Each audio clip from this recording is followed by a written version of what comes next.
Hello hi అందరికీ నమస్కారం అండి. అందరూ ఎలా ఉన్నారు? అందరూ బాగుండాలని కోరుకుంటున్నాను. ఈరోజు వీడియోలో ఇంట్లో ఉండే వస్తువులు ఎక్కువగా రిపేర్ రాకూడదు, అలానే ఎక్కువ రోజులు పని చేయాలంటే నేను చెప్పే వీడియోస్ని ఫాలో కాండి. వీడియో లాస్ట్ వరకు చూడండి, స్కిప్ కాకున్నట్లా చూడండి. ఫస్ట్ టిప్ వచ్చేసి, ఇప్పుడు వానాకాలం కదండి, శీతాకాలం, అలానే పెద్దల నుంచి చిన్నపిల్లల వరకు గొంతు నొప్పి జలుబుకి చాలా సమస్య ఎదుర్కొంటుంటారు. అలాంటప్పుడు ఈ రెమెడీని ఫాలో కండి. గొంతు నొప్పి జలుబు నుంచి జల్దీ సమస్య రిలీఫ్ అవుతారు. ఏం లేదండి, ఒక ఆరెంజ్ తీసుకొని ఇలా నైస్ ఉప్పు వేసేసుకొని కొంచెం పసుపు వేసేసుకొని వీడియోలో చూపించే విధానంగా ఇలా వేసేసుకోవాలి. తీసేసుకొని పై భాగాన్ని కట్ చేసుకు పెట్టుకున్న దాన్ని ఈ విధంగా పై భాగాన్ని పెట్టేసుకొని స్టవ్ మీద ఒక 10-15 మినిట్స్ ఒక ఉడుకు వచ్చేంత వరకు చూడండి. ఇలా ఈ విధంగా లో ఫ్లేమ్లో పెట్టేసుకోవాలి. ఒక 5 మినిట్స్ 10 మినిట్స్ తర్వాత కొంచెం ఉడుకు వచ్చేంత వరకు పెట్టాలి. అలా 50 మినిట్స్ పెట్టిన తర్వాత చూడండి, ఈ విధంగా తీసేసుకొని దీనిలోకి పెట్టాలి. చల్లారిన తర్వాత దీనిలో కొంచెం హనీని అప్లై చేసేసుకోండి. దానిలోకి చూడండి, చల్లారిన తర్వాత ఈ విధంగా హనీని అప్లై చేసేసుకుంటే ఒక మంచి సిరప్ మాదిరిగా అవుతుందండి. ఇది పెద్దల నుంచి పిల్లల దాకా తీసుకోవచ్చు. ఈ రెమెడీ మీకు ఎంతమందికి తెలుసో కామెంట్ చేయండి. అలానే నచ్చితే లైక్ చేయండి. అలానే ఇలా తెలియని వాళ్ళకి మీ ఫ్యామిలీ ఫ్రెండ్స్కి షేర్ చేయండి. నెక్స్ట్ టిప్ వచ్చేసి చూడండి, మిక్సీ గిన్నెలో చూడండి, బిల్లేడులు ఒక్కోసారి తిప్పినా కానీ తిరగవు, చాలా టైట్ అయిపోతుంటాయి.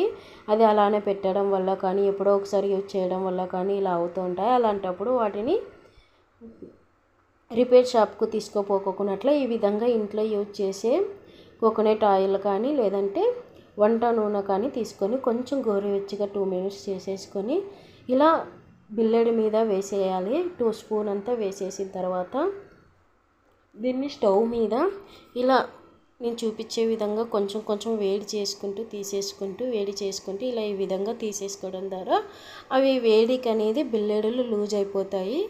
ఇంత మాత్రాన మనం షాప్కు తీసుకుపోవడం ద్వారా డబ్బులు వేస్ట్ అండి. ఇలా ఇంట్లోనే మనీ సేవింగ్ టిప్స్ చెప్తున్నాను. ఇలాంటి మరిన్ని మనీ సేవింగ్ టిప్స్ కోసం మన ఛానల్ని సబ్స్క్రైబ్ చేసుకోండి. చూడండి, ఇలా ఈ విధంగా మంచి లూజ్గా అయిపోయింది. ఇలా ఈ విధంగా చేసేసుకోండి. నచ్చితే ఎలా ఉందో లైక్ చేసి మీ ఫ్యామిలీ ఫ్రెండ్స్కి షేర్ చేయండి. నెక్స్ట్ టిప్ వచ్చేసి చూడండి, ఒక మిక్సీ గిన్నె తీసుకొని దీనిలోకి ఇలా రాలుప్పును వేసుకుంటున్నాను. రాలుప్పు వేసేసుకొని దానిలోకి 2 కర్పూరాన్ని వేసుకున్నాను. చూడండి ఫ్రెండ్స్, వీడియోలో చూపించలేదు, బట్ 2 కర్పూరాన్ని వేసుకుంటున్నాను.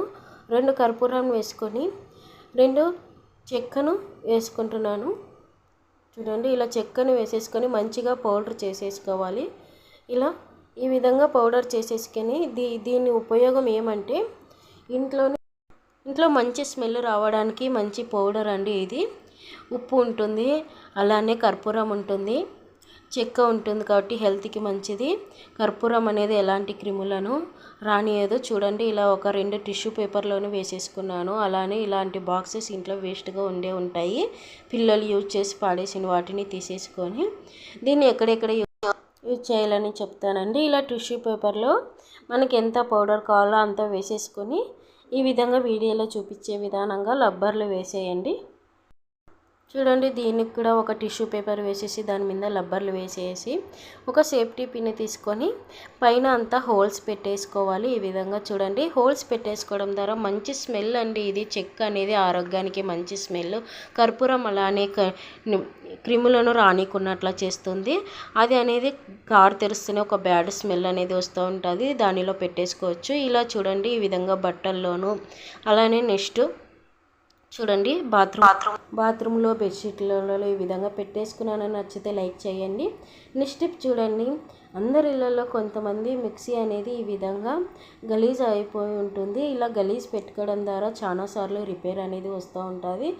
వీక్లీ 1 టైం ఇలా ఒకసారి ట్రై చేసి చూడండి. కొంచెం ఒక సాల్ట్ వేసేసుకొని దానిలోనూ విమ్ లిక్విడ్ వేసేసుకోవాలి. ఇలా విమ్ లిక్విడ్ వేసేసుకొని ఇంట్లో వేస్ట్గా ఉండే ఒక టూత్ బ్రష్ తీసుకొని కొంచెం నీళ్లు చింకరించుకొని ఈ విధంగా మొత్తాన్ని ఇలా వాష్ చేసేసుకుంటే వీక్లీ 1 టైం అనేది రిపేరీ రాకున్నట్లు ఉంటుందండి. అలానే దానిలో క్రిములు అనేది కూర్చోకున్నట్లు ఉంటుంది. ఇలా ఒకసారి ట్రై చేసి చూడండి మంచి గలీజ్ అనేది వాష్ అయిపోతుంది. ఇలా వాష్ చేసిన తర్వాత ఒక వేస్ట్ కాటన్ క్లాత్ని తీసుకొని మొత్తాన్ని ఈ విధంగా క్లీన్ చేసేసుకోండి. చూడండి ఎంత గలీజ్ అనేది వచ్చేసింది. ఉప్పు వేసింటాం కాబట్టి చాలా గలీజ్ అనేది వచ్చేస్తుంది. ఉప్పు విమ్ లిక్విడ్ వేసినాం కాబట్టి పై భాగాన క్లీన్ చేసుకోవడానికి ఒక గ్రీన్ స్క్రబ్బర్ తీసుకొని రెగ్యులర్గా యూజ్ చేసే కోల్గేట్ అండి ఏదైనా యూజ్ చేసుకోవచ్చు. ఇలా దానిలోకి ఈ విధంగా వేసేసుకొని మొత్తాన్ని పైభాగాన్ని ఈ విధంగా మొత్తం అప్లై చేసేసుకుంటే బయట మంచి క్లీన్ అయిపోతుందండి. ఇలా ఒకసారి ట్రై చేసి చూడండి ఎంత క్లీన్ అయిపోయింది. ఇలా వీక్లీ 1 టైం ఇలా ఒకసారి ట్రై చేసి చూడండి. మొత్తాన్ని ఒక క్లాత్ తీసేసుకొని ఈ విధంగా క్లీన్ చేసి చూడండి. ఈ విధంగా ఎంత క్లీన్ అయిపోయింది. ఎక్కడెక్కడ గలీజు మరకలు అనేది రావు. అలానే ఉప్పు వేసింటాం కాబట్టి ఎలాంటి క్రిములు కానీ ఫంగస్ కానీ ఉండదు. ఇలా వైర్ కూడా మొత్తాన్ని క్లీన్ చేసేసుకొని అయినంతసేపు ఇంట్లోనే ఇలా ఈ విధంగా క్లీన్ చేసుకుంటే ఎక్కువ రిపేర్కి రాదు. చూసే వాళ్ళకి కూడా క్లీన్ ఉంటుంది. అలానే ఇంట్లోనే వేస్ట్గా ఉండే ఒక టీషర్ట్ని ఇలా ఈ విధంగా టీషర్ట్ కానీ లేదంటే కవర్ వస్తే కవర్ కానీ యూజ్ చేసి పెట్టడం ద్వారా దాని మీద గలీజ్ కూడా ఉండదు. ఇలా వేసి పెట్టుకుంటే 1 మంత్కి ఒకసారి క్లీన్ చేసుకోవచ్చు. అలానే ఇలా ఒక బాటిల్కి పైభాగాన కట్ చేసుకుని ఈ విధంగా పెట్టుకున్నాను. చూడండి ఫ్రెండ్స్, ఇన్ని టిప్స్లో ఏ టిప్ నచ్చితే లైక్ చేసి మీ ఫ్యామిలీ ఫ్రెండ్స్కి షేర్ చేయండి. అలానే సబ్స్క్రైబ్ చేసుకోండి friends. Thank you for watching.